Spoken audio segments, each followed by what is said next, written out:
Hello friends, मैं अनीता भास्कर आप सभी लोग का अपने यूट्यूब चैनल पर स्वागत करती हूँ और आशा करती हूँ कि आप सभी लोग अच्छे होंगे और अच्छे तरीके से अपनी तैयारी में लगे होंगे और बेहतरीन तरीके से तैयारी करिए जिससे कि सिलेक्शन पक्का हो जाए। तो चलिए शुरू करते हैं। कोई भी कसर मत रखिएगा, बिल्कुल भी अपनी पढ़ाई करते रहिए और प्रैक्टिस से डेली करें, उससे आपके क्वेश्चन क्लियर होते रहेंगे। और प्रैक्टिस सेट करने का सही तरीका यह है कि पहले आप प्रैक्टिस सेट करें, उसके बाद जो जो क्वेश्चन आपके गलत होते हैं उसे आप दोबारा से अच्छी तरीके से उसे पढ़ें और उसके बारे में थोड़ा सा डिटेल भी पढ़ लें, जिससे आपके दोबारा ऐसी गलती ना हो अगर एग्जाम के टाइम में। तो आपके सारे क्वेश्चन इससे क्लियर होते चले जाते हैं। ठीक है, तो वीडियो अगर पसंद आती है लाइक शेयर कमेंट अवश्य करें, और जिन लोगों ने चैनल को अभी तक सब्सक्राइब नहीं किया वो चैनल को सब्सक्राइब अवश्य कर लें, बेल आइकन प्रेस कर दें जिससे कि नई वीडियो की नोटिफिकेशन आप तक पहुंचती रहे। तो चलिए शुरू करते हैं। और प्राचीन भारत में गुप्त, पहला क्वेश्चन हमारा है, प्राचीन भारत में गुप्त काल से संबंधित गुफा चित्रांकन के केवल 2 उदाहरण उपलब्ध हैं। इनमें से एक अजंता की जो है गुफाओं में किया गया चित्रांकन है और दूसरा है गुप्त काल में चित्रांकन का दूसरा अवशिष्ट उदाहरण किस स्थान पर उपलब्ध है। ठीक है, तो पहला तो क्या है, अजंता की गुफाएं हैं, और दूसरा गुप्त काल चित्र दूसरा अवशिष्ट उदाहरण किस स्थान पर मिलता है। तो फर्स्ट क्वेश्चन का हमारा राइट आंसर है बाघ गुफाएं। ठीक है, पहला अजंता की गुफा है और दूसरा क्या है, बाघ की गुफाएं। ठीक है, और नेक्स्ट क्वेश्चन देखते हैं। नेक्स्ट क्वेश्चन हमारा है, महात्मा बुद्ध का परिनिर्वाण किसके गणतंत्र में हुआ। मल्लों के, लिच्छवियों के, शाक्यों के, पालों के। तो हमारा सेकंड क्वेश्चन का हमारा राइट आंसर है मल्लों के। ठीक है, और नेक्स्ट क्वेश्चन है, पुराणों की कुल संख्या कितनी है। तो पुराणों की संख्या 18 है। ठीक है, 18 है पुराणों की संख्या। नेक्स्ट है, निम्नलिखित में से कौन सा बौद्ध जो है पवित्र स्थल निरंजना नदी के तट पर स्थित था। तो निरंजना नदी के तट पर जो बौद्ध स्थल स्थित था वो था बोध गया। ठीक है, बोध गया निरंजना नदी के तट पर स्थित है, जहां भगवान बुद्ध को ज्ञान की प्राप्ति हुई थी। ठीक है, नेक्स्ट क्वेश्चन है, भारत ने दक्षिण पूर्वी एशिया के साथ अपने आरंभिक सांस्कृतिक संपर्क तथा व्यापारिक संबंध बंगाल की खाड़ी के पार बना रखे थे। निम्नलिखित में से कौन सी बंगाल की खाड़ी के इस उत्कृष्ट आरंभिक समुद्री इतिहास की सबसे विश्वसनीय व्याख्या या व्याख्याएं हो सकती हैं।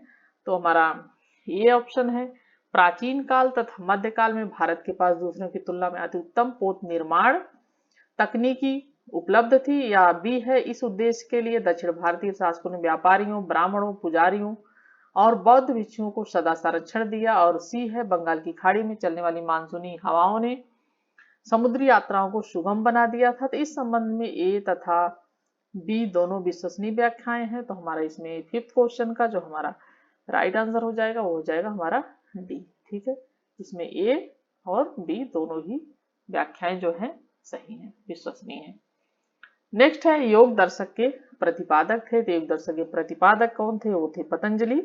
ठीक है, महर्षि पतंजलि योग दर्शन के प्रतिपादक थे। ठीक है, और न्याय दर्शन के कौन थे, न्याय दर्शन गौतम न्याय दर्शन के थे। ठीक है, न्याय दर्शन के कौन थे, गौतम। और जैमिनी जैमिनी के कौन थे, जैमिनी जिन ये है मीमांसा दर्शन। ठीक है, जैमिनी किसके थे, मीमांसा दर्शन। ठीक है, इसे थोड़ा सा आपको याद रखना है। मीमांसा के दर्शन, मीमांसा दर्शन के थे जैमिनी।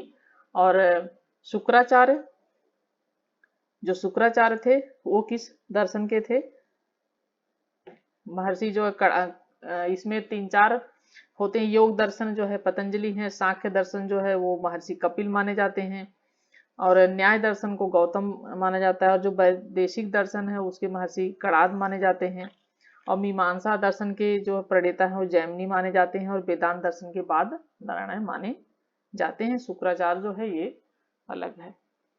नेक्स्ट हमारा, स्थापित सिंधु घाटी सभ्यता जिन नदियों के तट पर बसी थी वे थी सिंधु, चेनाब, झेलम, गंगा।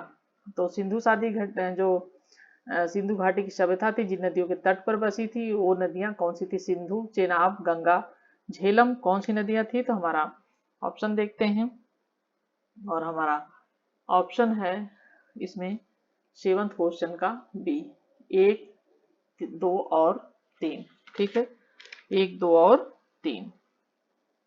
नेक्स्ट क्वेश्चन है हमारा, जैन धर्म का आधारभूत बिंदु है कर्म, निष्ठा, अहिंसा, विराग। तो 8 क्वेश्चन का राइट आंसर है अहिंसा। ठीक है, अहिंसा जो है आधारभूत बिंदु इनका है जैन धर्म का। नेक्स्ट है, नीचे 2 वाक्यांश दिए गए हैं, मोहनजोदड़ो तथा हड़प्पा नगर अब विलुप्त हो गए हैं, वह खुदाई के दौरान प्रकट हुए थे, उपयुक्त के संदर्भ में कौन एक सही है। ठीक है, तो मोहनजोदड़ो और हड़प्पा खुदाई नगर अब विलुप्त हो गए हैं, बिल्कुल सही है, वह खुदाई के दौरान प्रकट हुए थे, ये भी सही है। तो हमारा 9th क्वेश्चन जो है उसका हमारा राइट आंसर हो जाएगा जो है बी। दोनों सही तो हैं लेकिन इसका स्पष्टीकरण जो है सही नहीं है, इसलिए ए और आर दोनों सही लेकिन स्पष्टीकरण सही नहीं है, एक आर। नेक्स्ट है, धर्म तथा रीत भारत की प्राचीन वैदिक सभ्यता के एक केंद्रीय विचार को चित्रित करते हैं, इस संदर्भ में निम्नलिखित विचार कथनों पर विचार कीजिए। फर्स्ट पॉइंट है, धर्म व्यक्ति के दायित्वों पर स्वयं तथा दूसरों के प्रति व्यक्तिगत कर्तव्य की संकल्पना था, और सेकंड था, रीत मूलभूत नैतिक विधान था जो सृष्टि और उसमें अंतर्निहित सारे तत्वों के क्रियाकलापों को संचालित करता था। तो हमारा 10th क्वेश्चन का हमारा राइट आंसर है जो है सी। ठीक है, 1 और 2 दोनों ठीक है सही।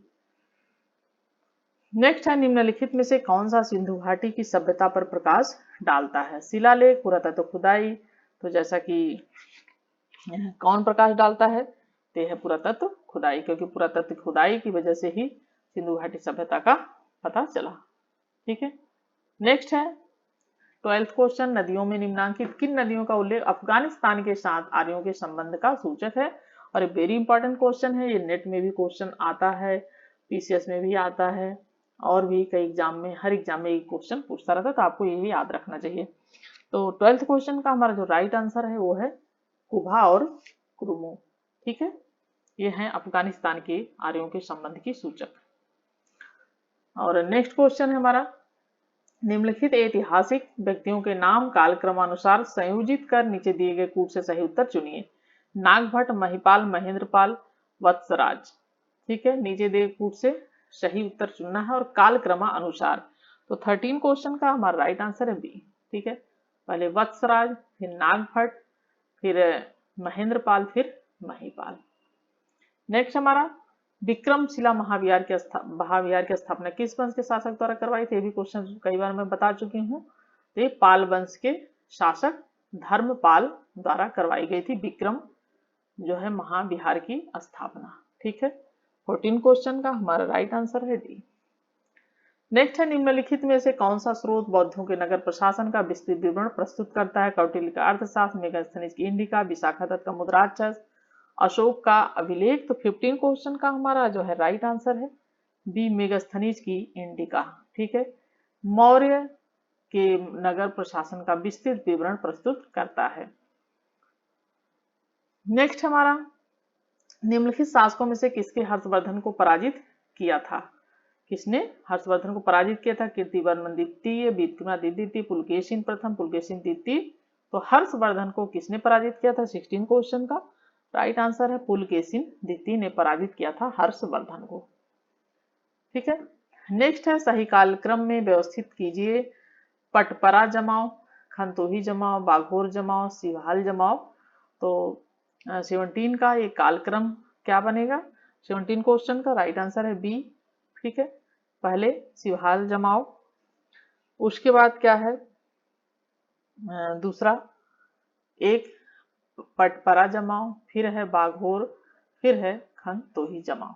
ठीक है, नेक्स्ट है, निम्नलिखित में से त्रिपिटक किससे संबंधित है। तो त्रिपिटक किससे संबंधित है, बहुत ही आसान क्वेश्चन, बौद्ध धर्म से संबंधित है त्रिपिटक।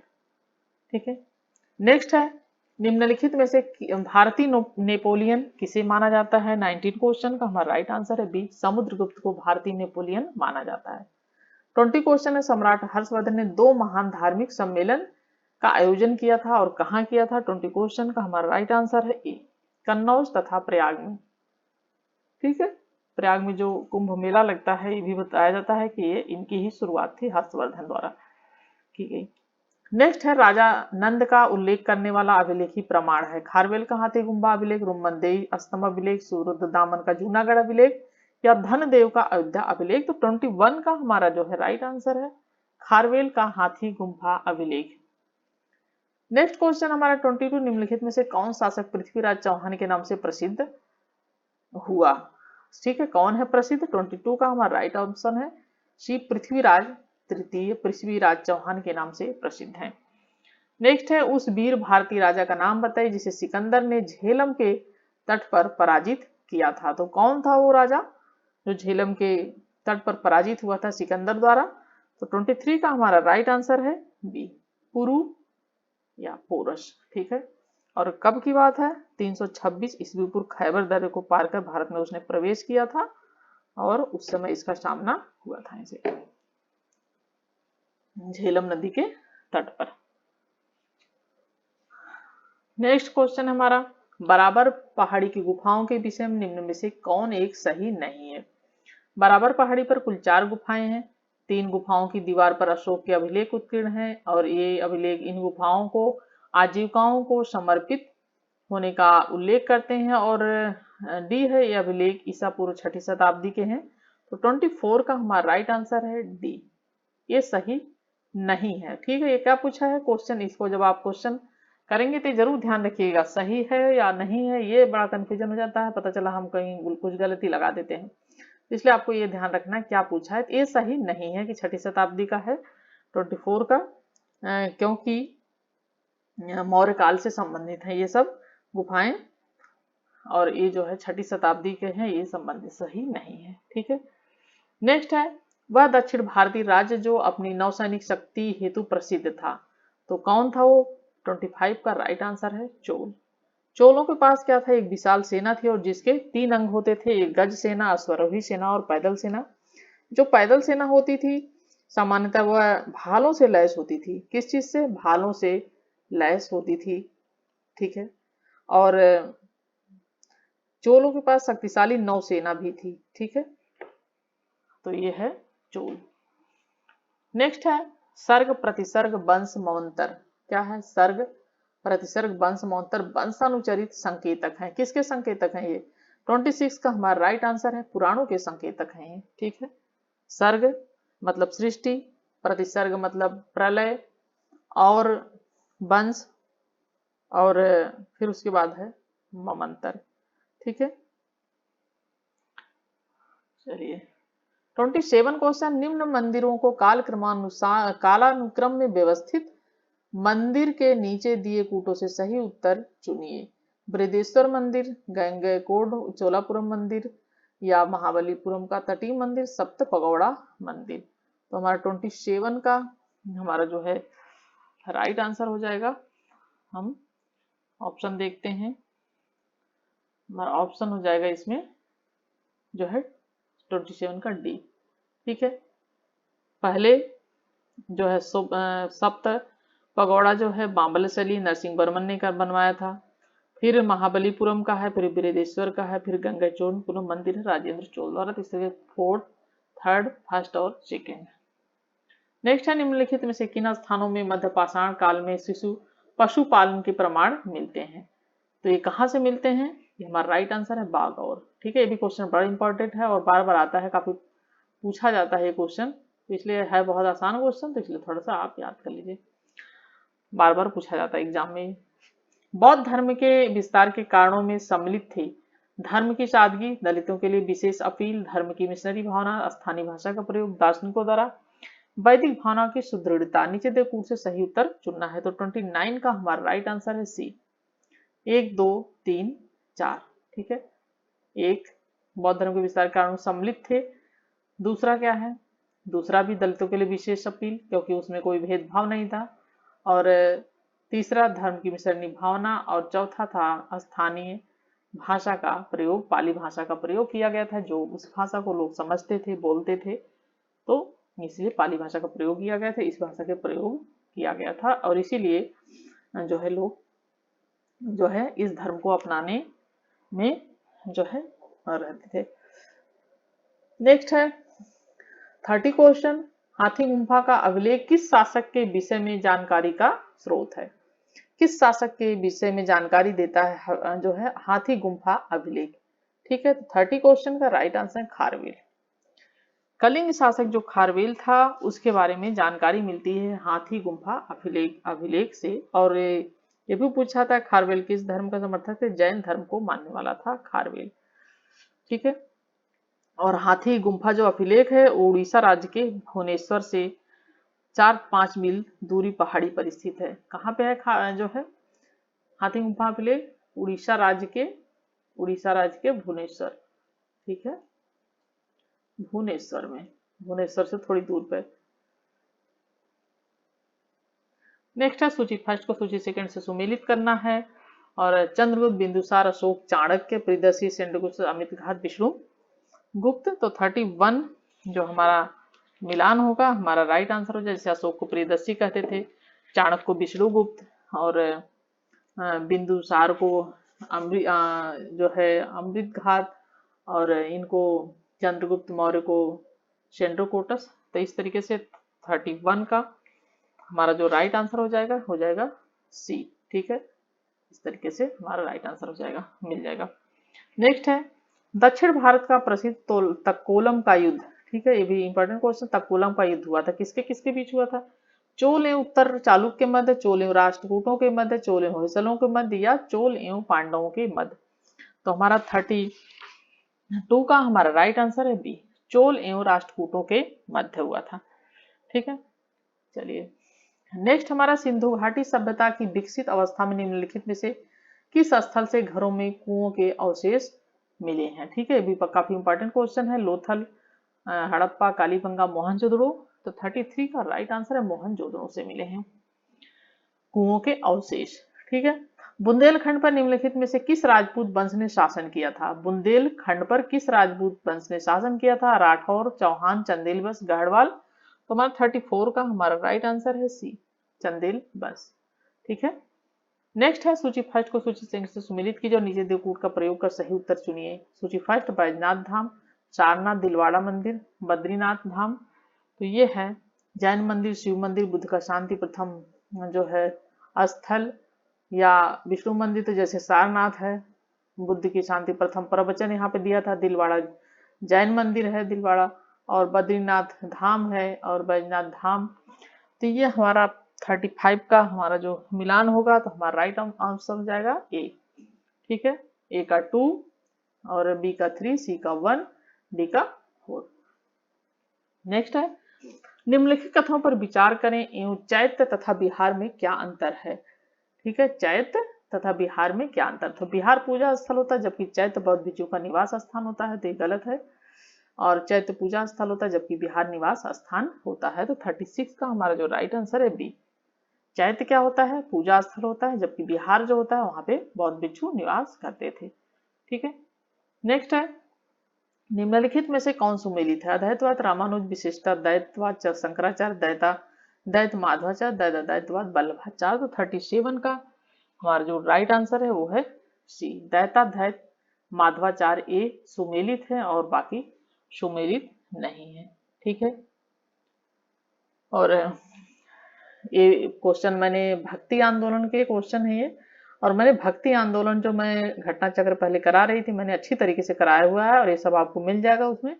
आप प्लेलिस्ट में जाके वो वीडियो अवश्य देखें। भक्ति आंदोलन के भी मैंने 2-3 वीडियो अपलोड किया हुआ है क्वेश्चन आंसर की, और बहुत अच्छी तरीके से पढ़ाया हुआ है। तो जिन लोगों ने वीडियो नहीं देखी प्लेलिस्ट में जाके हिस्ट्री की प्लेलिस्ट मिल जाएगी आपको, और उसमें आप जाके देख लें वीडियो जरूर से, क्योंकि भक्ति आंदोलन का क्वेश्चन वेरी इंपॉर्टेंट। नेक्स्ट है गच्छा नामक संगठन निम्नलिखित में से किस धर्म से संबंधित है? ठीक है, 38 क्वेश्चन है हमारा, ये है जैन धर्म से संबंधित गच्छा नामक संगठन। ठीक है, गाछा मतलब जिसे वैकल्पिक रूप से गच्छ कहा जाता है, और जैन धर्म के मूर्ति पूजक जो स्वतंबर संप्रदाय की पूजा करते हुए जो भिक्षुओं के समूह और उनके अनुयायी जो होते थे विख्यात मत के शिक्षकों से भंब की दावा करते हैं, और एक अनुयायी होने के साथ साथ मठ भी हैं। इस शब्द का प्रयोग दिगंबर संप्रदाय में भी किया जाता था। ठीक है, गच्छ का जो शाब्दिक अर्थ होता है वो क्या होता है? जो एक साथ यात्रा करते हैं। ठीक है, गच्छ का क्या शाब्दिक अर्थ होता है इसका?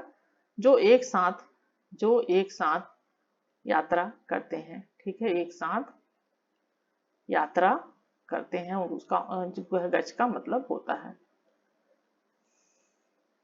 नेक्स्ट है त्रिरत्न सिद्धांत, सम्यक धारणा, सम्यक चरित, सम्यक ज्ञान किस धर्म की महिमा है, वह कौन सा धर्म है? 39 का हमारा राइट आंसर है सी, जैन धर्म की महिमा है सम्यक धारणा, सम्यक चरित, सम्यक ज्ञान। ठीक है। नेक्स्ट हमारा मौर्य राजवंश के अंतिम शासक कौन थे? मौर्य राजवंश के अंतिम शासक कौन थे?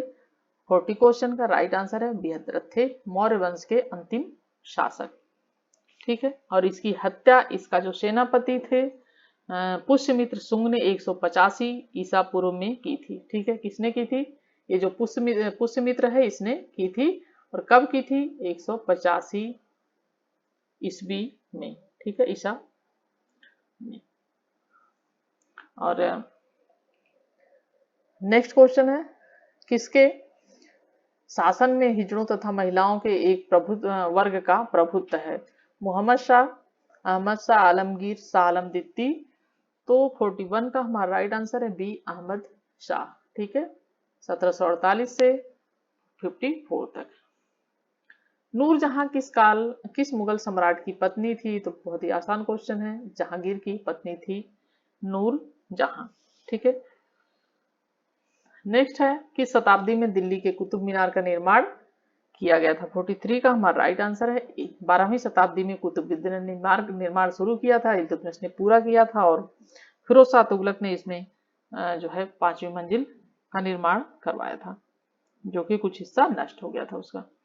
नेक्स्ट है निम्नलिखित में से मध्य एशिया के किस शासक ने 1192 में उत्तर भारत को जीता?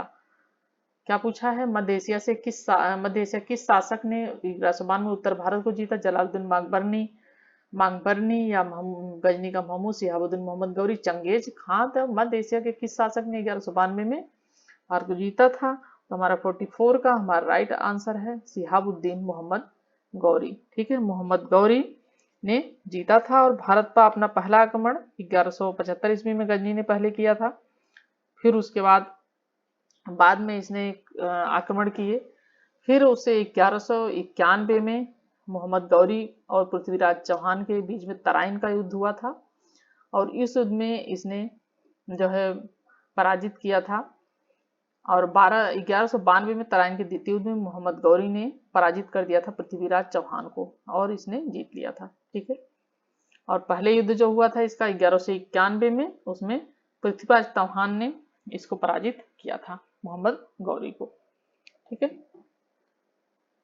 नेक्स्ट क्वेश्चन हमारा निम्नलिखित में से किसके साम्राज्य की राजधानी आगरा से दिल्ली स्थानांतरित की?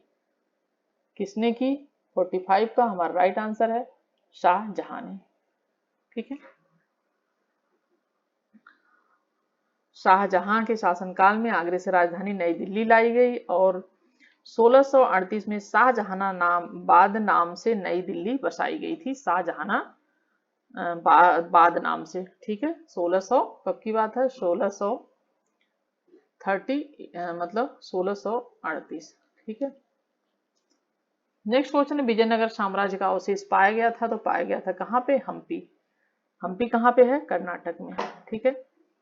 और तुंगभद्रा यह नगर कहाँ, किस नदी के किनारे है? तुंगभद्रा नदी के किनारे। ठीक है। किस नदी के किनारे है? तुंगभद्रा। ये भी आपको याद रखना है, कर्नाटक में है और तुंगभद्रा नदी के किनारे। निम्नलिखित में से किसने अपने बादशाह पति के लिए मकबरे का निर्माण करवाया था? शाह बेगम ने, हाजी बेगम, मुमताज महल, सुन्ने रुशना बेगम। तो 47 का हमारा राइट आंसर है बी, हाजी बेगम ने। दिल्ली में जो हुमायूं का मकबरा है वो उसकी पत्नी हुमायूं की जो बेगम थी पत्नी और अकबर की सौतेली माँ हाजी बेगम ने 1564 ईस्वी में करवाया था। कब करवाया था?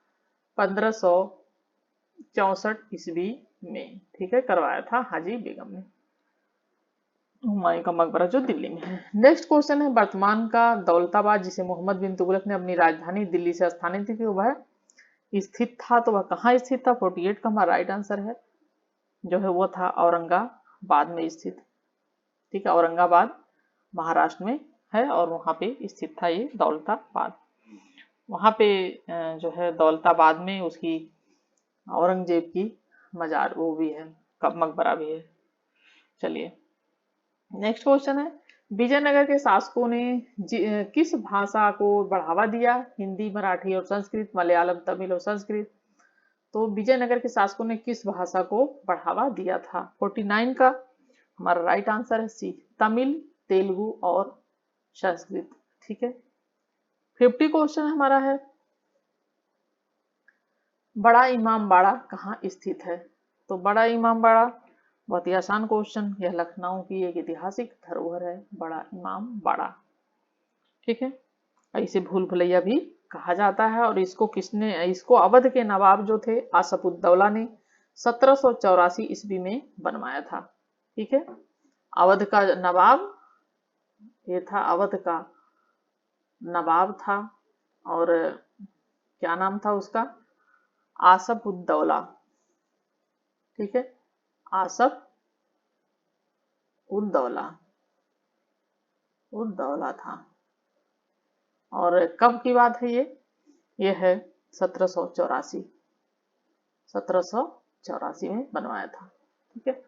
नेक्स्ट क्वेश्चन है, ख्वाजा मोइनुद्दीन चिश्ती किसके शिष्य थे? ख्वाजा मोइनुद्दीन चिश्ती किसके शिष्य थे? 51 क्वेश्चन का हमारा राइट आंसर है डी, ख्वाजा उस्मान हरूनी के शिष्य थे ख्वाजा मोइनुद्दीन चिश्ती।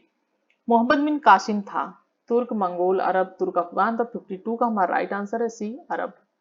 मोहम्मद बिन तुगलक क्या था? वो अरब जो है, अरब का था मोहम्मद बिन कासिम। नेक्स्ट है, मुगल काल में सेना का प्रधान निम्न में से कौन था? मुगल काल में सेना का प्रधान कौन होता था?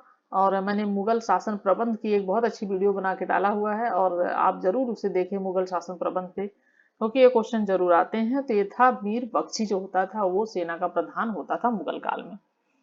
ठीक है। और आपको ध्यान रखना है, जैसे शिवाजी के शासन प्रणाली है उसमें से क्वेश्चन आते हैं, विजयनगर का जो है उसमें से आते हैं, कृष्णदेवराय के शासन काल के, और मुगल काल के भी आते हैं शासन प्रबंध के बारे में थोड़ा, और चंद्रगुप्त मौर्य का जो गुप्त वंश का शासन प्रबंध है वो भी आता है। तो आपको ये थोड़ा सा अच्छी तरीके से कुछ टॉपिक ध्यान रखने हैं, पढ़ लेने हैं बार बार, और वीडियो भी मैंने अपलोड की हुई है, वीडियो भी आप अवश्य देख लें। नेक्स्ट क्वेश्चन है, 54 दिल्ली का जो सुल्तान भारत में नहरों के सबसे बड़े जाल का निर्माण करने के लिए प्रसिद्ध था, वह कौन था? 54 का राइट आंसर है फिरोज शाह तुगलक। ठीक है। फिरोज शाह तुगलक जो है यह था दिल्ली और उसके आसपास नहरों के निर्माण, कृषि उपज में वृद्धि द्वारा राज्य की आमदनी बढ़ाना था इसका मकसद। नेक्स्ट है, निम्नलिखित में से किसने जहांगीर के विरुद्ध विद्रोह किया था? किसने जहांगीर के विरुद्ध विद्रोह किया था? 55 का हमारा राइट आंसर है डी। ठीक है। केवल 2, 3, 4, यानी खुर्रम ने किया था, महाबत खान ने किया था, और खुसरो, तीनों ने जहांगीर के विरुद्ध जो है विद्रोह किया था। नेक्स्ट है, निम्नलिखित सूफीवाद के सिलसिलों में कौन संगीत के विरुद्ध था? चिश्तिया, सुहरावर्दिया, कादरिया, नक्शबंदिया। हमारा राइट आंसर है 56 का डी, नक्शबंदिया, जो संगीत के विरुद्ध था। तालीकोटा का युद्ध विजयनगर साम्राज्य के किस राजवंश का शासन था? तालीकोटा युद्ध के समय विजयनगर साम्राज्य में किस वंश का शासन था? संगम, अरिवंडु, बस, तुलु, सुलु। तो हमारा 57 का हमारा राइट आंसर है तुलु वंश का शासन था जब विजयनगर जो है तालीकोटा का युद्ध हुआ था। तालीकोटा का युद्ध कब हुआ था? यह हुआ था 1565 में। ठीक है, 1565 में तालीकोटा का युद्ध हुआ था। नेक्स्ट है, निम्नलिखित में से किस स्थान के खंडहर विजयनगर की प्राचीन राजधानी का प्रतिनिधित्व करते हैं? ठीक है, तो ये पहले भी रिपीट हुआ है क्वेश्चन, मुझे लग रहा पहले भी था ये क्वेश्चन, मिलता जुलता सा है। तो यह हम्पी। ठीक है, 58 का हमारा राइट आंसर है जो है डी, हम्पी। नेक्स्ट क्वेश्चन है, सुप्रसिद्ध मध्यकालीन संत शंकरदेव संबंधित थे। 59 का हमारा राइट आंसर है बी, वैष्णव संप्रदाय से संबंधित थे शंकरदेव। नेक्स्ट है, निम्न में से कोई एक जो फतेहपुर सीकरी में स्थित नहीं है। क्या स्थित नहीं है? पंचमहल, मोती मस्जिद, सलीम चिश्ती का मकबरा, मरियम पैलेस। तो 60 क्वेश्चन का जो हमारा राइट आंसर है वो है बी, मोती मस्जिद। मोती मस्जिद कहाँ पे है? दिल्ली के लाल किला में मोती मस्जिद है। और नेक्स्ट है हमारा, अकबर की दूसरी राजधानी कौन सी थी? तो दूसरी राजधानी थी फतेहपुर सीकरी, ऑप्शन सी। ठीक है। नेक्स्ट है, सम्राट अकबर द्वारा निम्न में से किसको जरी कलम की उपाधि प्रदान की गई थी? मोहम्मद हुसैन, मुकम्मल खां, अब्दुल समद, मीर सैयद अली। तो 62 का हमारा राइट आंसर है ए, मोहम्मद हुसैन को जरी कलम की उपाधि प्रदान की गई थी। नेक्स्ट है, तालीकोटा का युद्ध हुआ था। तालीकोटा का युद्ध हुआ था हमारा 63 ऑप्शन है, और हमारा राइट है ऑप्शन है बी। तालीकोटा का युद्ध हुआ था 1565 ईस्वी में। विजयनगर और बहमनी राज्यों के मध्य लड़ा गया था। किस किस राज्य के मध्य लड़ा गया था? एक तो विजयनगर, ठीक है, और बहमनी। ठीक है, विजयनगर और बहमनी राज्य के बीच लड़ा गया था। ठीक है। और नेक्स्ट क्वेश्चन हमारा है, प्रसिद्ध यात्री मार्को पोलो किस देश का निवासी था? तो मार्को पोलो जो था वह किस देश का निवासी था? उज्बेकिस्तान, इटली, मोरक्को, रूस।